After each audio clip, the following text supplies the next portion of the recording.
kita mengubahkan menjadi sesuatu yang mundur, sifatnya turun. Rumah tidak lagi menjadi tempat yang nyaman. Rumah tidak lagi menjadi tempat yang membuat seseorang merasa dia bebas mengungkapkan hal terburuk sekalipun dari dirinya. Mengubahkan yang bagaimana? Saya percaya Komisi Dewasa GKI Gejayan memilih ini tentu dalam pengertian mengubahkan secara positif, secara baik. Tidak mungkin ada pikiran kita, perjumpaan kita mengubah orang secara negatif. Ini pelajaran pertama dengan adanya COVID-19 ini. Keluarga menjadi keluarga yang solid kembali. Keluarga menjadi keluarga yang tidak hanya bertatap muka, tetapi juga bisa mengungkapkan unek-unek isi hatinya. 24 jam kita bersama. 2 bulan sudah. Lalu ketika keluarga kuat, ketika pondasi dasar keluarga kuat, maka ini akan menjadi gereja yang kuat. Tadi saya tertarik dengan ada seseorang, tadi saya lupa, yang mengatakan rindu untuk melayani. Rindu untuk ke gereja. Sekarang mari kita renungkan. Apakah selama ini ketika kita bergereja, perjumpaan kita dengan sesama itu perjumpaan yang mengubahkan? Atau maaf, kita hanya berjumpa dengan Tuhan. Bukankah sering kita duduk, diam, tenang, menikmati ibadah itu, khotbah dan lain sebagainya, tapi tidak bertegur sapa dengan kanan dan kiri kita?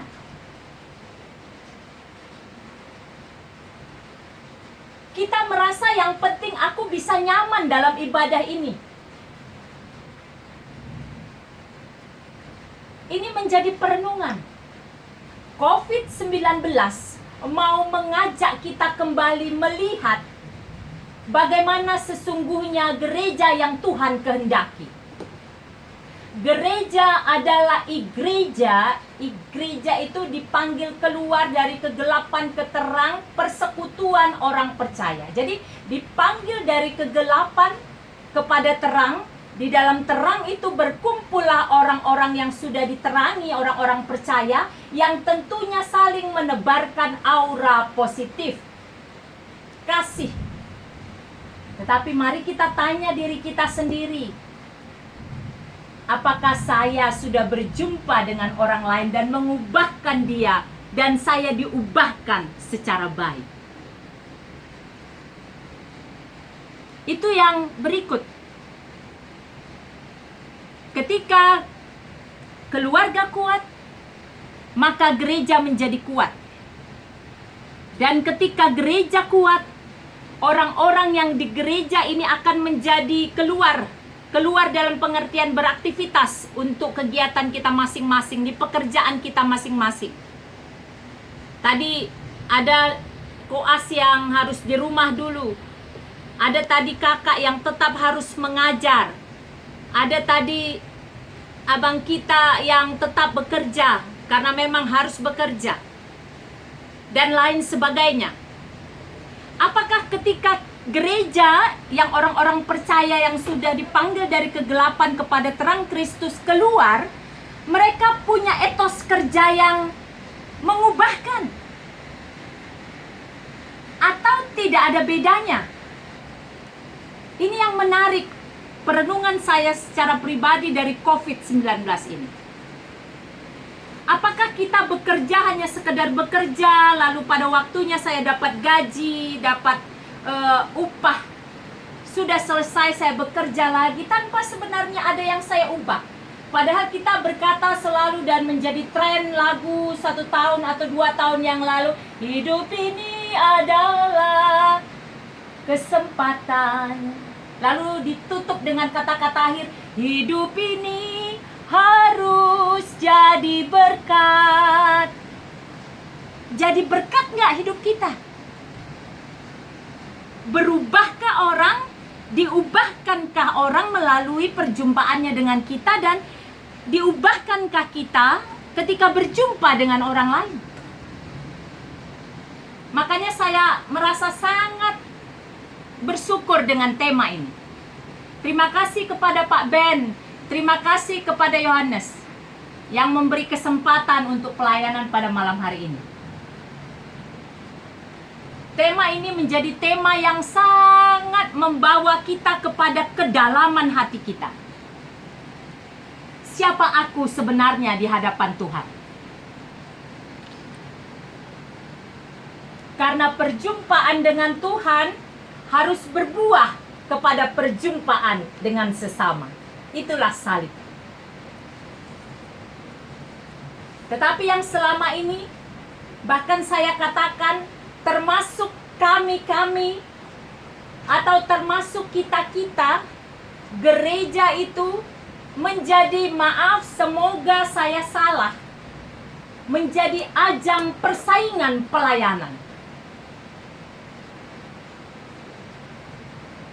Ketika saya banyak melayani, ketika saya banyak diundang, ketika saya punya banyak kesempatan, saya merasa tanpa sadar di dalam hati yang tersembunyi saya lebih hebat daripada kalian. Aku lebih hebat daripada kamu. Saat ini Tuhan mengajarkan kita melalui peristiwa COVID-19, kalau bukan karena anugerahnya, kita tidak ada apa-apanya. Ini yang menjadi pengantar. Saya percaya akan banyak diskusi, dan saya tidak mau berpanjang-panjang untuk pengantar ini, tapi lebih baik kita bersama-sama sharing tentang tema yang menarik ini, untuk boleh saling belajar dari pengalaman kehidupan kita masing-masing. Demikian dari saya. Silakan Yohanes. Ya, baik Inam. Terima kasih banyak atas pengantar yang sudah diberikan. Ya, sebelum saya men-sharekan kepada kakak-kakak atau teman-teman yang mungkin akan mau bertanya atau mungkin sedikit memberi tanggapan, sebelumnya saya tertarik dulu tentang hal tentang seorang ibu tadi yang mengingatkan COVID ini apa dampaknya gitu, apa yang harus kita syukuri gitu. Dan ternyata Inam tadi menyampaikan bahwa keluarga itu yang menjadi poin utama yang patut kita syukuri, sehingga dari relasi berkeluarga kita semakin akrab, semakin harmonis gitu. Karena kan kita sudah kurang lebih 2 bulan ketemu 24 jam. Nah, yang menjadi mungkin sedikit masukan keinginan atau pertanyaan buat aku sendiri kan, aku mahasiswa perantauan ya kan. Mungkin ada kakak-kakak juga sedang merantau dalam pekerjaannya dan yang lainnya. Ini jadi saya duluan yang saya tanya kalau ya. Nanti kakak-kakak yang lain bisa follow up lah ya, lebih lanjut. Jadi kan kita yang kayak mahasiswa perantauan sendiri di kos, yang bekerja perantauan juga pada mungkin kontrak atau di kosnya masing-masing, tempatnya masing-masing, nggak bersama dengan keluarga kita sendiri. Lalu maksudnya yang buat kita yang masih kita bisa dapat tetap disyukuri. Ya, baik. Terima kasih Yohanes untuk pertanyaan ya, sharingnya juga. Nanti mungkin bisa ditambahkan oleh yang lain. Ya, menarik sekali bagaimana kami bisa mensyukuri di tengah-tengah kesendirian kami. Termasuk anak saya yang di Jogja yang baru saja lulus SMA juga tidak bisa pulang ke Medan. Ya, begitu ya. Padahal dia sedang mempersiapkan diri untuk memasuki perkuliahan, kan begitu ya, ujian masuk perguruan tinggi. Apa yang bisa dilakukan? Titik berangkat pertama adalah setiap pribadi semakin menyadari betapa pentingnya keluarga. Itu yang pertama. Kan tentu sekarang kalau mau jujur, anak-anak yang di perantauan semakin merasakan kerinduan dan arti sebuah keluarga. Itu pasti dengan adanya peristiwa ini. Lalu yang kedua, bagaimana caranya? kita bersyukur dengan perkembangan saat ini ada banyak cara yang bisa kita lakukan. Salah satunya seperti ini. Kita bisa melalui Zoom berkomunikasi, ya, atau juga kita bisa melalui Google Meeting, atau mungkin kita bilang oke lah di tempat tertentu nggak ada sinyal, bagaimana kita bisa telepon. Kita bisa teleponan. Ada orang-orang atau daerah-daerah tertentu yang memang tidak ada sinyalnya, itu kita pahami. Kita bisa teleponan. Sekarang ada banyak sekali. Kalau yang bisa komunikasi lebih enak lagi, ada video call, ada Skype, ada kita pakai umpama telepon tadi saya bilang, atau mungkin WA, secara umum melalui Facebook, atau mungkin kita bisa pakai apalagi istilahnya itu Instagram, MiChat, dan lain sebagainya. Artinya tetap hubungan perjumpaan itu harus dibina. Justru sebenarnya dalam kondisi seperti inilah kita punya waktu. Karena dulu kan begini, kita dulu mengapa tidak berkomunikasi? Saya sibuk. Banyak pengalaman saya melayani mahasiswa, ketika ditanya apakah kamu rutin berkomunikasi dengan orang tuamu, mereka menjawab ternyata tidak. Padahal bayangkan hanya bertanya, Mak, Pak, Bapak, Ibu, Ayah, Ibu, Amang, Inang, atau apalah istilah kita memanggil orang tua kita. Hanya berkata begitu, mereka katakan nggak sempat, mereka sibuk. Peristiwa COVID-19 ini kembali saya bilang mau menyadarkan kita, sekarang kamu sudah dikasih waktu 24 jam di tempat kosmu, di rumahmu. Kamu bisa menghubungi siapa saja. Bahkan saat ini menjadi kesempatan yang baik bagi kita untuk membuka sekaligus melanjutkan relasi yang mungkin selama ini terputus karena kesibukan-kesibukan kita. Ada banyak sekarang orang yang ber-WA kepada saya, menghubungi yang sudah lama sekali kami tidak berkomunikasi. Masa-masa 24 jam, saya mau katakan begini. Kreatiflah mengolah waktu kita yang 24 jam itu. Maka tidak ada sebenarnya kata bosan untuk orang yang di rumah saja. Kalau dia bisa mengolah, kalau dia bisa memakai waktunya itu dengan baik. Kenapa bosan? Kenapa bosan kita dikasih waktu panjang? Dulu kita bilang di luar terlalu lama minta libur. Kan begitu ya? Mahasiswa begitu ya? Yang kerja begitu, iya kan? Aduh, capek kali aku, katanya. Udah capek ini sekali, kapan? Setiap saat yang dilihat tanggal merah. Sekarang, walaupun kalender kita hitam biru, semuanya merah. Kan begitu? Kita di rumah saja. Lah sekarang yang mengeluh juga. Aduh, kapan ya? Saya beberapa hari yang lalu buat di postingan Facebook saya begini. Dulu waktu di gereja kita mikirnya, aduh kapan cepatlah ini khotbahnya ini, pelayanan ini, biar aku cepat pulang. Ya kan? Di gereja mikirnya ke rumah supaya cepat pulang. Ke tempat kos kalau bagi anak kos. Sekarang yang di rumah, di tempat kos mikirnya mau ke gereja. Ya kan? Ada seorang anak kecil, tetangga kami, pagi-pagi dia mandi, pakai baju cantik sekali. Lalu saya katakan, namanya Sela. Sela bajunya cantik sekali, mau pergi kemana? Lalu dia jawab, Tante, aku rindu ke sekolah minggu. Makanya aku pakai baju gerejaku. Coba bayangkan kerinduan ini. Jadi kembali ke pertanyaan Yohanes tadi, di tempat kos pun, di kamar kos pun bisa berkomunikasi, bisa berjumpa, mengubahkan. Bahkan punya waktu banyak. Teleponlah orang tuamu, teleponlah keluargamu, teleponlah sahabat kita. Beri semangat. Semoga melalui komunikasi itu kita semua diubahkan menjadi lebih baik, bersemangat, sehingga waktu 24 jam itu menjadi waktu yang bermakna dan kita nikmati dengan sukacita. Demikian Yohanes.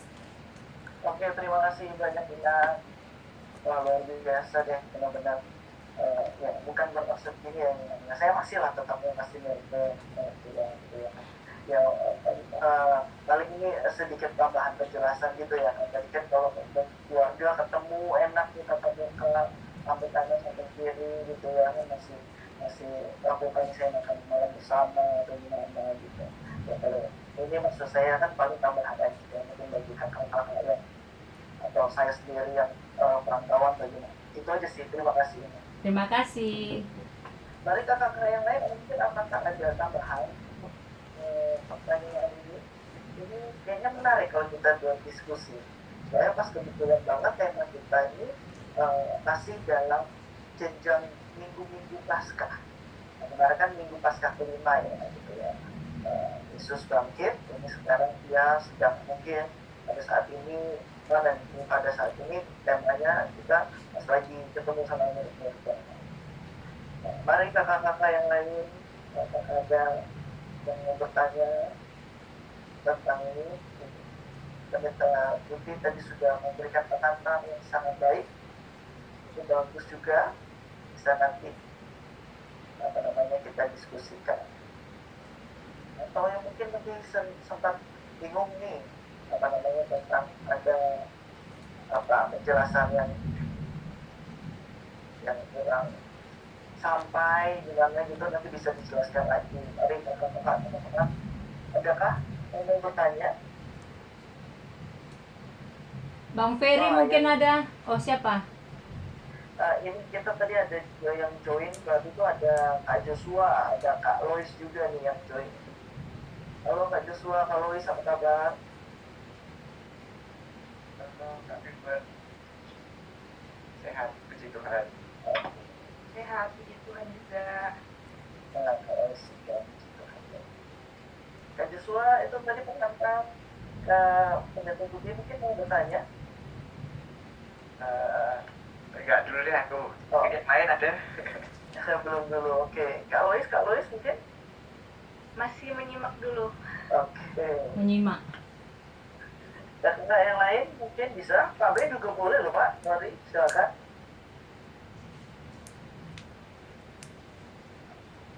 Karena ini jadinya diskusi ya, seru ya PA. So jarang banget nih kita dapat PA. Saya sharing-sharing, mendengar gitu aja. Ini kan istimewa. Jadi gabung Iya. PA dan sharing. Wih, spesial ini luar biasa. Silakan Pak Ben, kalau enggak ini tadi Bang Ferry ya. Silakan Bang, di Pak tempat Ferry. kerja. Kak Ferry.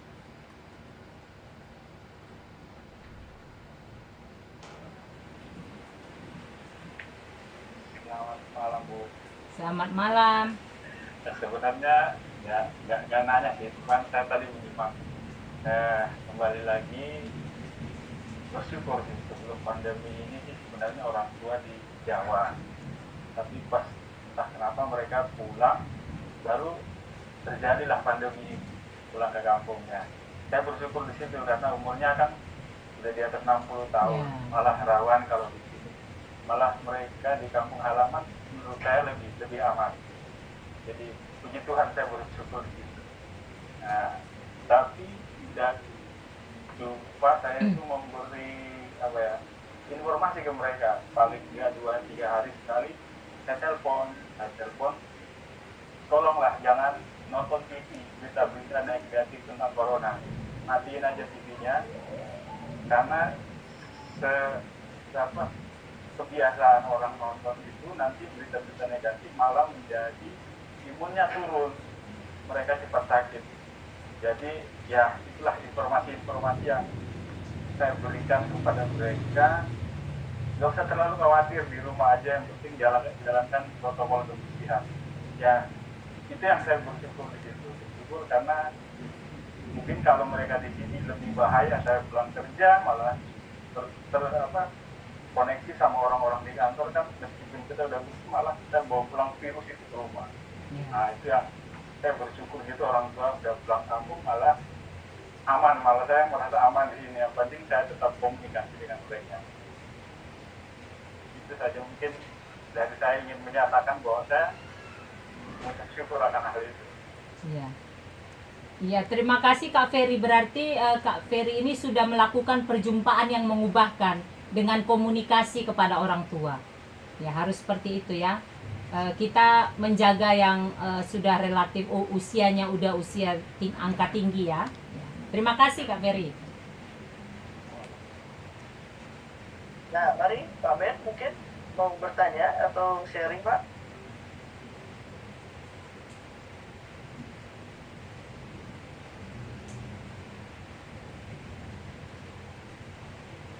Oh, maaf Pak, suaranya nggak masuk Pak.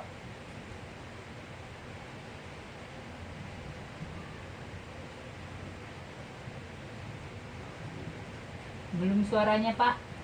Iya Pak, belum terdengar.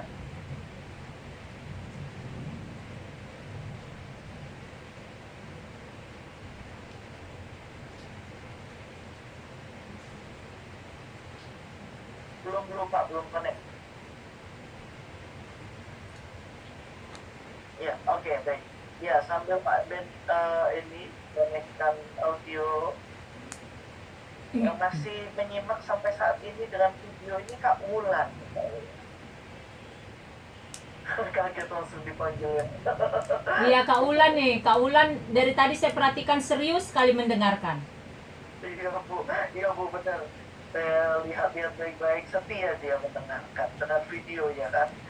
Kak Wulan ada kira-kira pertanyaan mungkin, diskusi atau sharing tentang pengantar perjumpaan yang mengubahkan yang tadi sudah disampaikan oleh pendeta Tujuh Negara. Sebentar, untuk unmute ya Pak. Nah, sudah.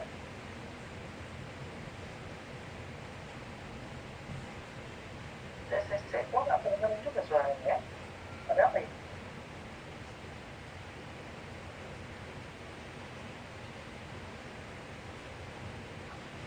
Kakak-kakak sebelumnya tes dulu dong. Bisakah yang lain? Apakah bisa? Muhammad? Bisa. Coba Joshua bisa, oke. Bisa. Ferry bisa. Jeffrey udah bisa. Tes. Kak Wulan sama Pak Ben nggak bisa ya? Tes. Nah, itu bisa. Nah, Kak Wulan sudah masuk. Pak Ben juga udah Pak? Udah. Mari gimana? Silakan Kak Wulan.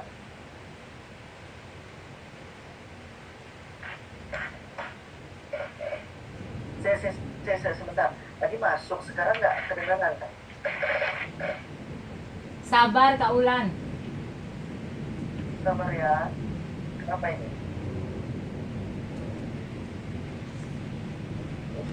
Mungkin coba di konekkan video, audio, terus connect lagi. Belum kedengaran.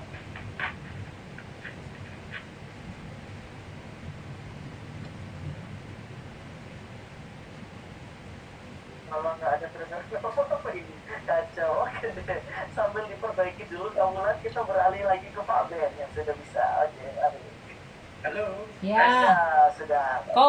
Kopi di sini Pak, kopi.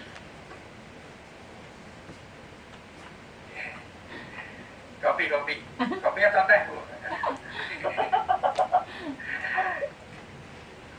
Ya, kalau saya pribadi, situasi seperti ini memang saya menjumpai banyak hal ya. Jadi tidak hanya berjumpa dengan seseorang, tapi berjumpa dengan peristiwa, dengan kejadian yang yang membuat kita itu yang biasanya tidak ketemu, ini kita berjumpa dengan peristiwa-peristiwa yang kalau sekarang itu disebut dengan new normal. Kenapa begini ya? Memang normalnya sekarang begini. Jadi suatu keadaan yang normal tapi baru buat kita semua, buat saya khususnya. Jadi lebih banyak di rumah, walaupun memang beberapa kali ada kerjaan yang harus dilakukan di luar rumah, tapi dari 24 jam itu mayoritas ada di rumah. Ini satu perjumpaan kejadian yang baru yang normalnya ya seperti ini gitu. Sebagian besar orang menyebutnya dengan new normal, normal kejadian, keadaan situasi yang normal, tetapi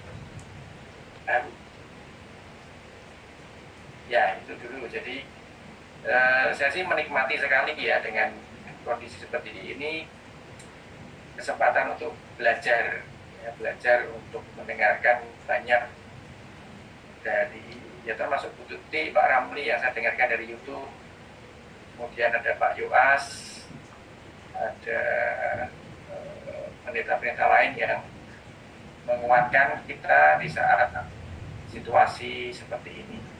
Juga saya kemarin mengalami hal yang baru, yaitu ada percakapan persiapan pernikahan dengan teman kita ya, yang ada di sini juga, ya, itu juga lucu-lucu gimana begitu ya. Jadi itulah, jadi saya berjumpa dengan peristiwa kejadian yang baru yang mau tidak mau kita harus beradaptasi di dalamnya. Ya, saya berharap situasi ini juga tidak membuat post power syndrome untuk pemimpin-pemimpin gereja atau ketua komisi, ketua bidang, majelis. Dulunya bisa ngatur orang, banyak orang, sekarang tidak bisa apa-apa. Jadi semua dimulai dari nol. Yang menarik dari Pendeta Yoas adalah sekarang ini saatnya gereja menguras rekening. Wah, ini luar biasa. Saatnya gereja menguras rekening untuk berbagi pada orang-orang yang ada di sekitar gereja. Oke, itu saja dulu deh. Nanti kalau ada saya tambah lagi ya. Oke, terima kasih. Tuti, Kak Gilbert. Baik, terima kasih Pak Ben. Mari silakan Inang. Iya, terima kasih untuk sharing atau apa pengalaman Pak Ben tadi. Memang berkaitan dengan perjumpaan yang mengubahkan, selain berjumpa dengan manusia, kita kan berjumpa dengan berbagai peristiwa baru. Dan kita semua berdoa agar COVID-19 atau virus corona berlalu. Tetapi perlu kita ingat, seandainya atau kalaupun ini sudah berlalu, kita tidak akan kembali ke titik yang sama. Itu harus kita perhatikan. Perubahan tetap harus terjadi.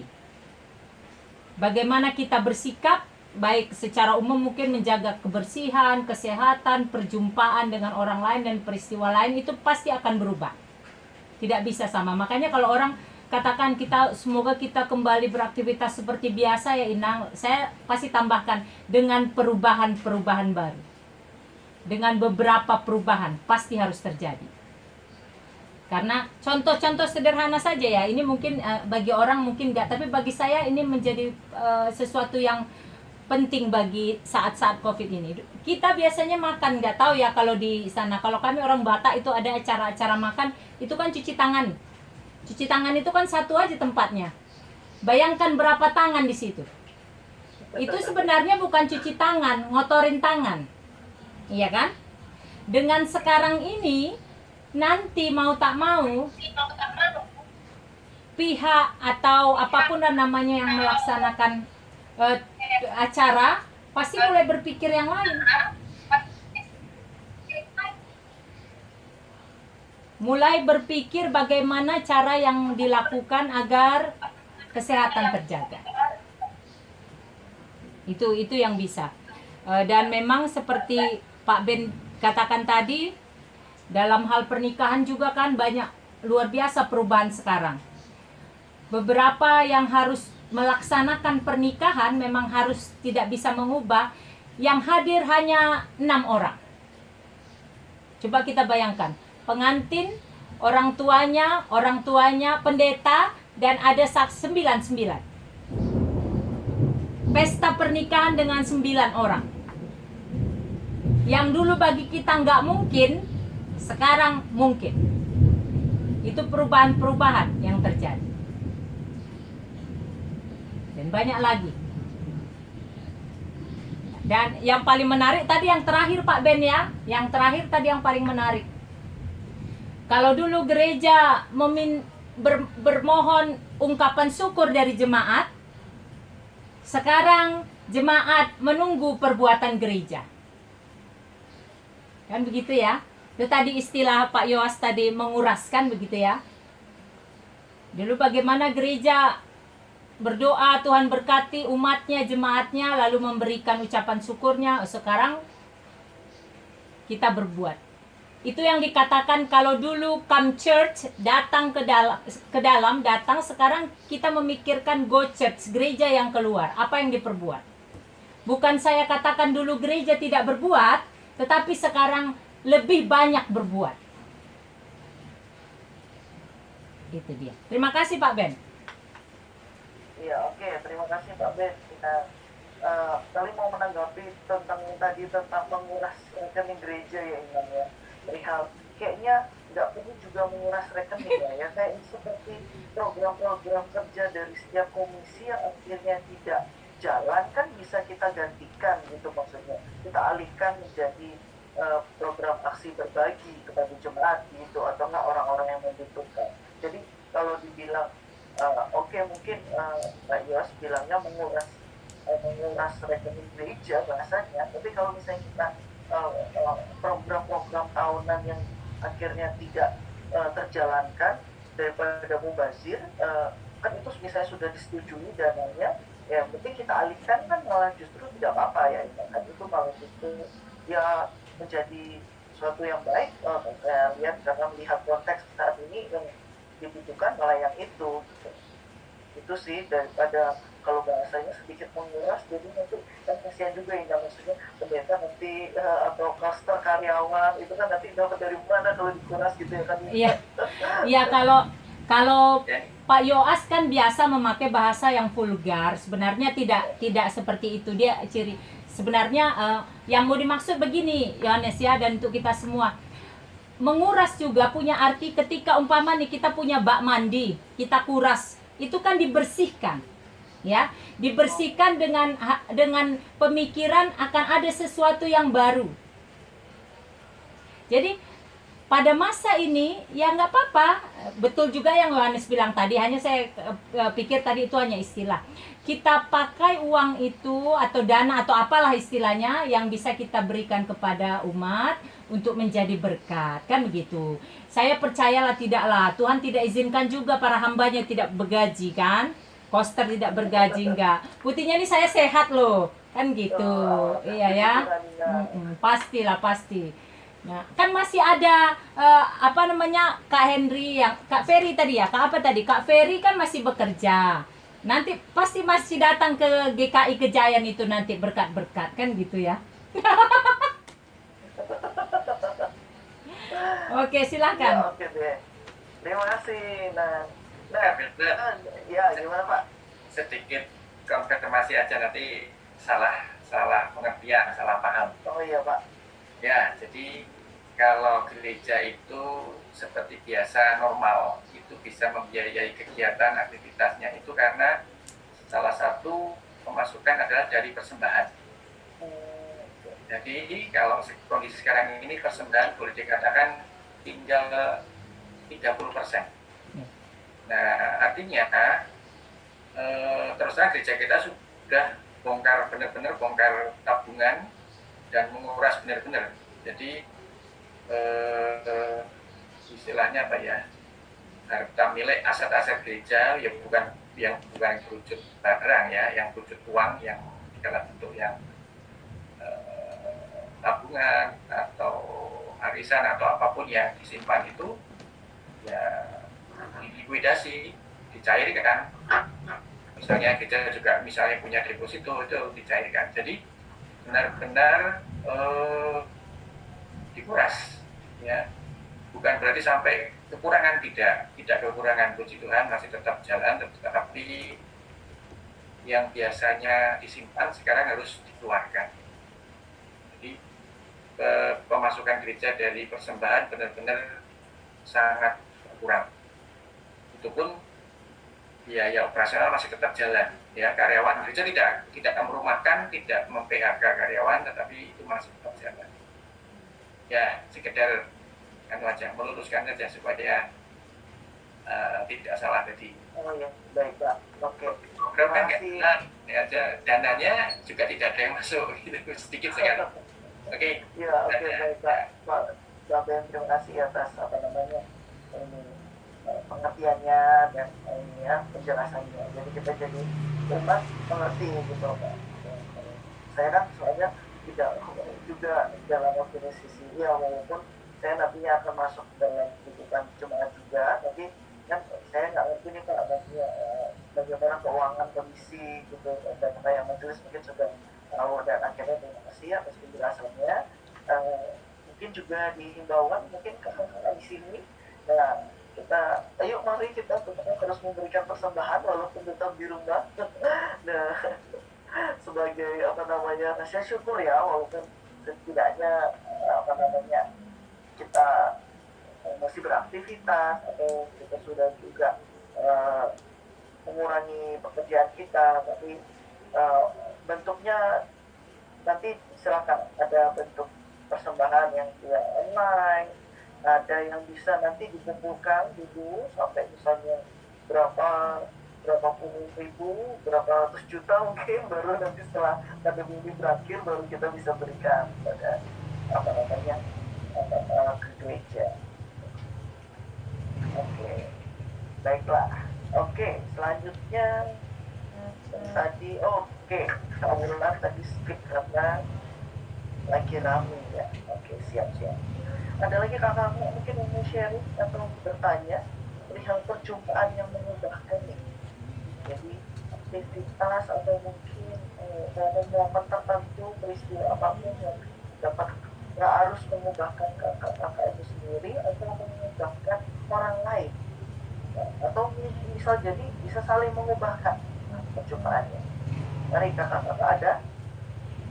Tadi sempat dengar tadi Pak Ben sempat cerita tentang bidang yang menikah di salah satu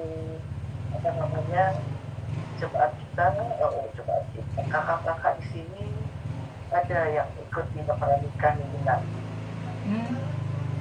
Tapi tidak tahu nih dari awal yang udah direncanakan tanggal berapa, akhirnya karena pandemi ini akhirnya harus terpaksa diundur. Boleh siapa dulu nih? Ya, Kak Herlin atau Kak Lois?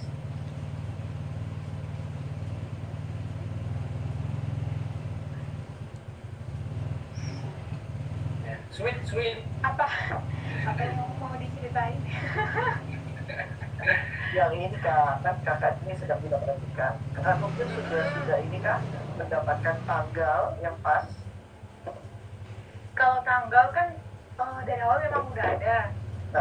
Tadinya kan tanggal 27 Juni, cuman kan karena memang ada COVID seperti ini kan, makanya kita undur ke tanggal 12 September. Oke, Jadi diundur. Diundur. Ya semoga sih udah aman sih pada saat kita mengadakan acara itu. Oh, berarti kemungkinan 12 September itu juga bakal bisa diundur lagi ya? Enggak, jadi kalau misalnya di 12 September ini memang masih belum memungkinkan, keputusannya sih kemungkinan hanya pemberkatan tapi nggak ada resepsinya. Dengan orang yang sama ya. Puji Tuhan nggak sama dong. Gimana ceritanya juga menikah sama yang si A terus menikah sama yang B, Pak? Nggak ketuker kok Pak, sama-sama.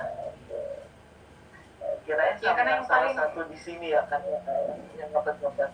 Enggak. Siapa? Sama Yohanes. Bukan. Maksudnya Maksudnya ada pangeran Mangkunegara 9. Oh, dia udah keluar. Karena sebenarnya gini sih, yang paling terpenting dari pernikahan itu kan sebenarnya bukan pada saat resepsinya, tapi kehidupan setelah pernikahan itu sendiri. Makanya kalau buat aku pribadi, kalaupun memang tidak ada kesempatan resepsi pun nggak masalah gitu. Iya Kak. Tapi kalau bisa pandemi ini segera berakhir ya Kak ya. Lumayan kan saat resepsi nanti aku bisa bungkus makanan dari rumah. Emang diundang.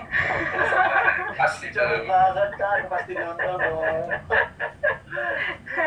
Jiwa Iya, amin, ina, amin, amin. jiwa inang-inang tuh keluar ya. Plastiknya keluar.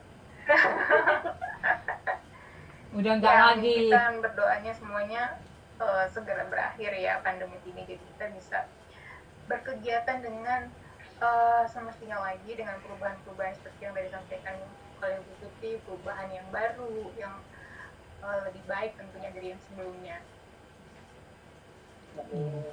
Oke, Kak Herlin, semoga Tuhan melancarkan juga ya proses pernikahannya. Selamat persiapan ya Herlin dan Amin. pasangannya. Iya, ya. terima kasih Bu Tuti. Tapi kira-kira menikahnya di mana, Kak? Jogja? Oh, masih lanjut ya?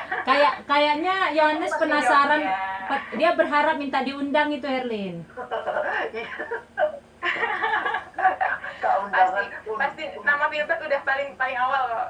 Oh yes, nomor 1 untuk dituliskan. Tapi ya. syaratnya harus datang sama pasangan. Ya gitu banget loh. Masa harus cari pasangan? Kirain di Purwokerto, Kak. Enggak, Jogja kok. Oke. Siap. Ya Kalau Tuhan, itu Tuhan sertai, Tuhan lancarkan. Amin. Selanjutnya nih, pasangan selanjutnya. Kak Lois. Halo, Bilbet. Hai Kak, gimana, apa kabar?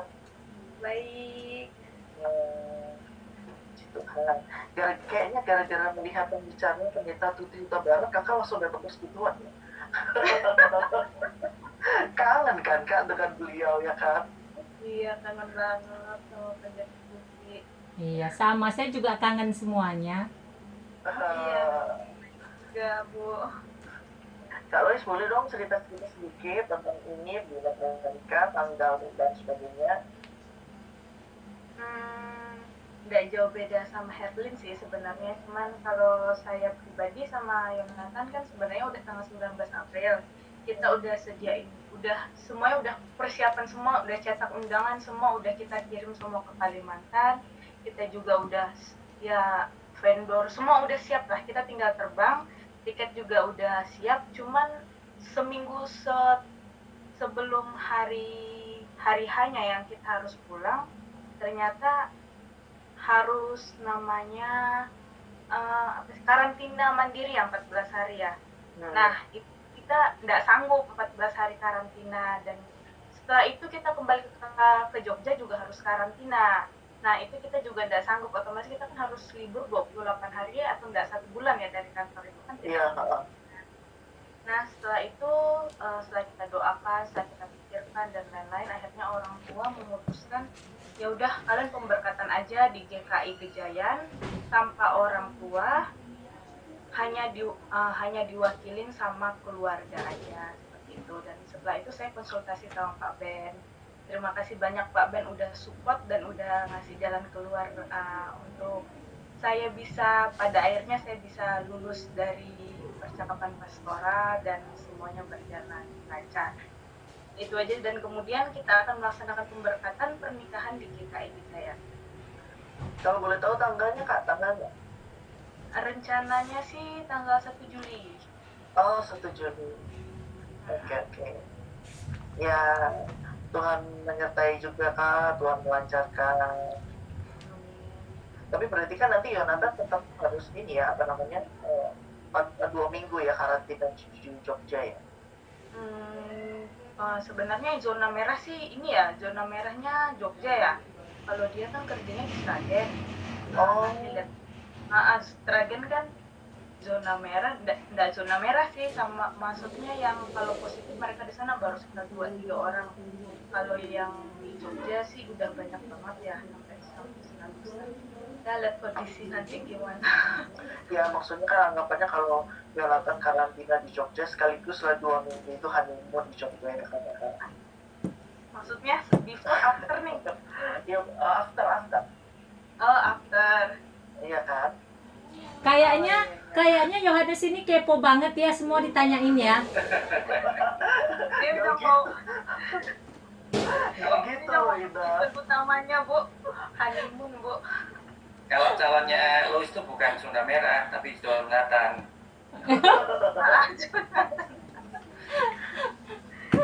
Ya, ber Iyalah, selamat persiapan Luis ya. Iya, Bu. Terima kasih. Yang penting ya Luis dan juga siapa tadi Herlin, jaga kesehatan dan jaga hati untuk tetap bersukacita. Iya, benar. Iya, makasih, Bu. Siap.